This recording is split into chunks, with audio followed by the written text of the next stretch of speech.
National security जो है हमेशा भारत में एक गवर्नमेंट रोल या गवर्नमेंट ड्यूटी माना जाता था। इसे एक नागरिक को जोड़ना, इसको एक नागरिक के साथ जोड़ना, आम नागरिक को जोड़ना कि नेशनल सिक्योरिटी जो है वो हर नागरिक के लिए एक ड्यूटी है, ये कहने में, ये मैसेज देने में आपकी सरकार थोड़ी बहुत कामयाब रही है पिछले 6 साल में। क्या ये एक सोची समझी एक प्लान था, एक सोचा समझा प्लान था, या फिर ये आपके पार्टी में या आपके मे बी आरएसएस बैकग्राउंड या जो भी है, नेशनल सिक्योरिटी जो है इट्स इन योर नेचर, ये सही है? देखिए, नेशनल सिक्योरिटी के बारे में मैं चाहे पिछली सरकारें रही हूं, मैं किसी को भी जिम्मेदार नहीं ठहराना चाहता। क्यों? किसी को नहीं, किसी क्यों को आप नहीं। नेशनल सिक्योरिटी के सवाल पर जो भी बन सका है सबने अपनी तरफ से करने की कोशिश की है, मैं किसी को जिम्मेदार नहीं ठहराना चाहता। नेशनल सिक्योरिटी के सवाल पर मेरा मानना है कि कहीं पर भी डिफरेंस ऑफ ओपिनियन नहीं होनी चाहिए। आरोप और प्रत्यारोप का दौर भी किसी भी सूरत में नहीं चलना चाहिए। जब राष्ट्रीय सुरक्षा और राष्ट्रीय स्वाभिमान का प्रश्न खड़ा हो तो सारे देश को सारे भेदभावों को भूलकर एकजुट होकर एक साथ खड़ा होना चाहिए। जितना बन सका पिछली सरकारों ने किया, और आज पिछले 6.5 वर्षों में मोदी जी के नेतृत्व में हमारी सरकार भी काम कर रही है। और राष्ट्रीय स्वाभिमान की प्रखर और प्रबल भावना भारतवासियों के अंदर बहुत पहले से रही है। अब भारत के प्राचीन इतिहास के पन्नों को पलट कर देखिए, मेडिवल हिस्ट्री हो, तो एंशिएंट हिस्ट्री के पन्नों को पलट कर देखिए, बराबर जब भी अपने स्वाभिमान का प्रश्न खड़ा हुआ है, भारत ने सदैव लड़ाई लड़ी है। हजारों वर्ष तक हम लड़ते रहे हैं।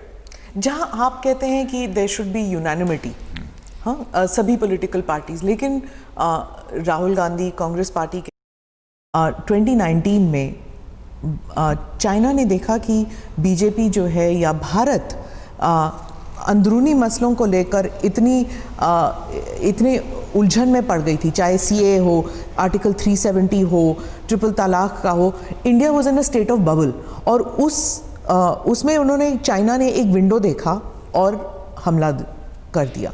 क्या ये सही है? तो इसमें आप देख लीजिए कि कांग्रेस पार्टी अब उन्होंने क्या सोचा, क्या समझा और इस देश की परिस्थितियों का मूल्यांकन किस आधार पर किया, यह तो मैं नहीं कह सकता हूं, लेकिन सही किया? लेकिन मैं ऐसा मानता हूं कि 2014 के बाद चाहे जितनी भी बड़ी चुनौती आई हो, हमारे प्रधानमंत्री ने जिस हिम्मत के साथ और जिस संयम के साथ, जिस सूझबूझ के साथ काम किया है और उसमें कामयाबी हासिल की है, उसकी जितनी भी प्रशंसा की जाए वह कम है।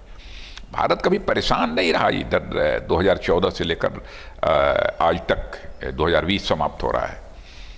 इन 6.5 वर्षों में किसी चैलेंजेस को लेकर परेशान हुए हों, इस स्थिति में न तो अपनी प्रधानमंत्री को हमने देखा है, न उनकी प्रधानमंत्री के नेतृत्व में काम करने वाली सरकार को पाया है। कभी हम लोगों ने किसी चुनौती को लेकर एकदम बिल्कुल संयम नहीं खोया है। जी। मैं किसान आंदोलन पे आती हूँ अब। आप you have been agriculture minister, इसलिए आप जानते हैं इस इशू को। आपने बहुत करीब से देखा है जो एग्रीकल्चर पॉलिसी है इस मुल्क की। आपके टेन्योर के दौरान आपने आई थिंक किसान चैनल शुरू किया था, किसान बहुत प्राइसिंग के ऊपर भी आपने रेट ऑफ इंटरेस्ट भी उस समय इंटरेस्ट 2003 जी से अनुरोध किया था। तो पहले जहाँ 14 to 18% किसानों को अपने कर्ज पर ये इंटरेस्ट देना पड़ता था, तो उसमें बातचीत हुई थी। तो उस समय 8% पहली बार अटल जी के शासनकाल में ही ये हुआ था, और उसमें मुझे भारत के कृषि मंत्री के रूप में जिम्मेदारी निभाने का अवसर मिला था। जी। अब किसान जो हैं वो दिल्ली के बॉर्डर पर हैं, उनकी डिमांड्स कई सारे हैं।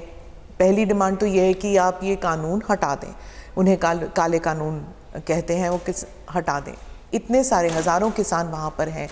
आपकी सरकार ने कई टॉक्स किए, कई राउंड ऑफ टॉक्स किए, उन्हें न्योता दिया, बातचीत हो रही है, कई पॉलिसी डिसीजंस हुए हैं, कई ट्वीट्स जा चुके हैं, स्पीचेस हो चुके हैं, लेकिन आपकी पार्टी से कोई भी बॉर्डर पर नहीं गया हमदर्दी जताने के लिए। ऐसे क्यों लगता है कि आपकी पार्टी के लोग इनसेंसिटिव हैं? देखिए, हमारी पार्टी की किसान को लेकर इनसेंसिटिव होने का तो सवाल खड़ा ही नहीं होता।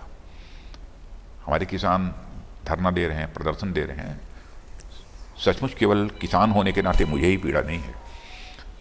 मैंने देखा है हमारे प्रधानमंत्री जी को भी इसकी गहरी पीड़ा है। लेकिन प्रश्न ये खड़ा होता है कि जो तीनों यह बिल भारत की संसद द्वारा पास हुए हैं, कृषि संबंधित जो तीनों कानून बने हैं, वह किसानों के हित को, उनके हितों को ध्यान में रखकर बनाए गए। और बराबर जब से मोदी जी ने प्रधानमंत्री के रूप में जिम्मेदारी संभाली है, क्योंकि मैं कैबिनेट का एक सीनियर मोस्ट मेंबर होने के नाते मैं कह रहा हूं कि उनके साथ बराबर हर मुद्दों पर बातचीत करने का मुझे अवसर भी मिला है। मैंने देखा है कि किसानों को लेकर बराबर उन्होंने अपनी चिंता व्यक्त की है। और प्रारंभ से ही, और 2014 क्या, 2014 के पहले जब हम लोग कैंपेन के लिए जाते थे, चुनावी कैंपेन के लिए, उस समय भी कि देश के किसानों की हालत जब तक नहीं बदलेगी तब तक देश की हालत नहीं बदल सकती है। भारत को यदि धनवान भारत बनाना है तो भारत के किसानों को भी धनवान हमको बनाना होगा, यानी उनकी आमदनी को हमको बढ़ाना होगा। यह हमारे प्रधानमंत्री की सोच रही है और प्रारंभ से उनके द्वारा यह कोशिश की जा रही है। अब इसे मिनिमम सपोर्ट प्राइस का जहां तक सवाल है, आप पिछली सरकारों ने भी मिनिमम सपोर्ट प्राइस हर वर्ष बढ़ाई है, कभी नहीं बढ़ाई है, लेकिन आप देखिए उस रेशियो में हमारे प्रधानमंत्री ने कितनी बढ़ाई है।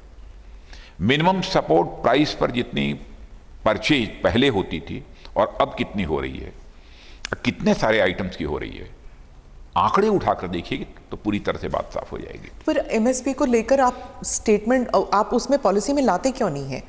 लिख लीजिए कि एमएसपी नहीं हटाया जाएगा, इट्स नॉट देयर। नहीं, बार बार प्रधानमंत्री कर रहे हैं, ये पहले भी कहीं एमएसपी था नहीं, पर अब जब नहीं वहम आ गया है तो फिर जब कोई व्यवस्था, मैंने पहले ऐसा था ही नहीं, व्यवस्था चली आ रही थी।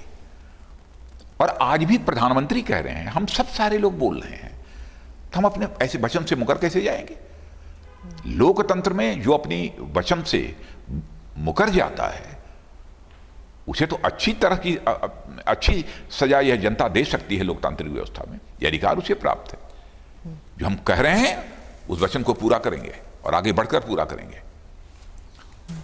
और तीनों कानूनों के माध्यम से यह कोशिश की गई है कि किसानों की आमदनी 2 गुना, 2.5 गुना, 3 गुना, जितनी अधिक से अधिक हो सके बढ़े। हाँ, जैसा मैंने पहले कहा कि किसान धरने पे बैठे हैं, सचमुच हम जैसे लोगों को भी वेदना है। आप उत्तर प्रदेश के भी किसानों से पूछिए कि मैं मुख्यमंत्री जब था तो उस समय भी बड़े हुजूम, टिकैत साहब के साथ भी हमारे पास मैं लखनऊ में गए हुए थे। मैंने उनका स्वागत किया, अगवानी की, उनसे बातचीत की, समस्या का समाधान निकला था।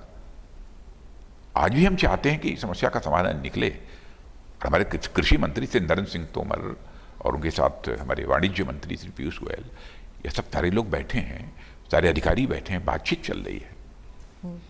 हमारा तो अपने किसान भाइयों को एक सुझाव होगा कि हर एक्ट के हर क्लाज पर तार्किक एक बहस होनी चाहिए, तर्कों के साथ। और जहां पर यह लगेगा कि यह किसानों के हितों के प्रतिकूल है, उसके खिलाफ है, तो जो भी आवश्यक होगा हमारी सरकार करेगी। मैं यकीन दिलाना चाहता हूं, जैसा मैं प्रधानमंत्री की मंशा को जानता हूं जी, किसानों के हितों के ऊपर हम किसी भी सूरत में चोट नहीं पहुंचने देंगे। मैं यह बात दिल की गहराइयों से कह रहा हूं। पर ऐसे लगता है अब ये तर्क वितर्क से आगे बढ़ चुका है, क्योंकि किसान अड़ गए हैं कि अब या तो हटेगा ये कानून या मतलब जब तक हटेगा नहीं हम नहीं हटेंगे यहाँ से। बातचीत हो रही है और मैं समझता हूं कि कुछ न कुछ समाधान उसका निकलेगा, यह मेरा विश्वास और भरोसा है। और मैं हाथ जोड़कर अपने किसान भाइयों से विनम्र अनुरोध करना चाहता हूं कि इस बिल को मैंने भी स्वयं देखा है, कृषि मंत्री भी रह चुका हूं और कृषि जगत की बहुत सारी समस्याओं से मैं अच्छी तरह वाकिफ भी हूं। इसलिए मैं कह सकता हूं कि यह किसानों के हित में है।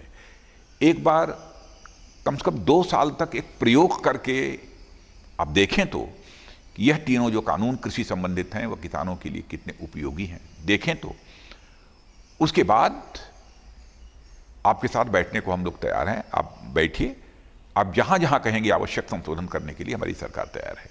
और आज भी हमारे किसान भाई बैठे हैं, किसी एक्सपर्ट को बैठाना चाहते हैं एक्सपर्ट को बैठा लें। सरकार के साथ बातचीत हो और बातचीत के द्वारा यदि यह निकलता है कि नहीं इन कानूनों को फला क्लाज में संशोधन करने की आवश्यकता है, तो उसके लिए भी हमारी सरकार तैयार है। हम पूरी तरह से फ्लेक्सिबल हैं। हम केवल सरकार के लिए सरकार नहीं चला रहे हैं, हम देश के लिए, गरीब के लिए, देश के किसानों के लिए, देश की जनता के लिए सरकार चला रहे हैं। हम ऐसा कोई काम नहीं करेंगे जो हमारे देश की जनता के हितों के प्रतिकूल हो, उसके खिलाफ हो। ऐसा काम हम कभी नहीं कर सकते। जी, आप हमदर्दी, आप संवेदनशीलता के बारे में कह रहे हैं, लेकिन आपकी पार्टी के ही कुछ लोग किसानों को लेबल दे रहे हैं, नक्सल कह रहे हैं, खालिस्तानी कह रहे हैं। क्या आप मैं समझता हूं कि किसानों के ऊपर इस प्रकार का कोई भी आरोप, कोई भी हो, पता नहीं किसने क्या कहा है, मुझे जानकारी नहीं है, नहीं लगाया जाना चाहिए। लेकिन उसे हमारा किसान है, हम किसान के प्रति हृदय की गहराइयों से सम्मान व्यक्त करते हैं और हर समय भारत के किसानों के प्रति हमारा सिर झुका हुआ है उनके सामने, उनके सम्मान में। वो हमारे अन्नदाता हैं। और जब भी आर्थिक संकट का दौर इस देश में आया है तो देश की अर्थव्यवस्था को संभालने का काम यदि किसी ने किया है तो इस देश के किसानों ने किया है। लेकिन इकोनॉमिक रिसेशन का दौर, आर्थिक मंदी का दौर आया है, उस समय भी आप अर्थशास्त्रियों से बातचीत करिए, वो इस बात की जानकारी आपको देंगे। तो सचमुच हमारे देश की अर्थव्यवस्था की ताकत है हमारा किसान, कृषि, यह रीढ़ है। राष्ट्रीय स्वाभिमान की रक्षा के लिए सिख भाइयों ने जितना बड़ा बलिदान दिया है उसे भारत कभी भूल नहीं सकता, कभी नहीं भूल सकता। और भारत की संस्कृति की रक्षा करने में हमारे सिख भाइयों का बहुत बड़ा कंट्रीब्यूशन है। तो इसमें और बदसदैव भारत के स्वाभिमान की सुरक्षा के लिए, भारत की संस्कृति की सुरक्षा के लिए जो उनका योगदान है, पहले भी था, आज भी है और कल भी रहेगा। फिक्र आपकी, सोमवार से शुक्रवार रात 9 बजे सिर्फ TV9 भारतवर्ष पर।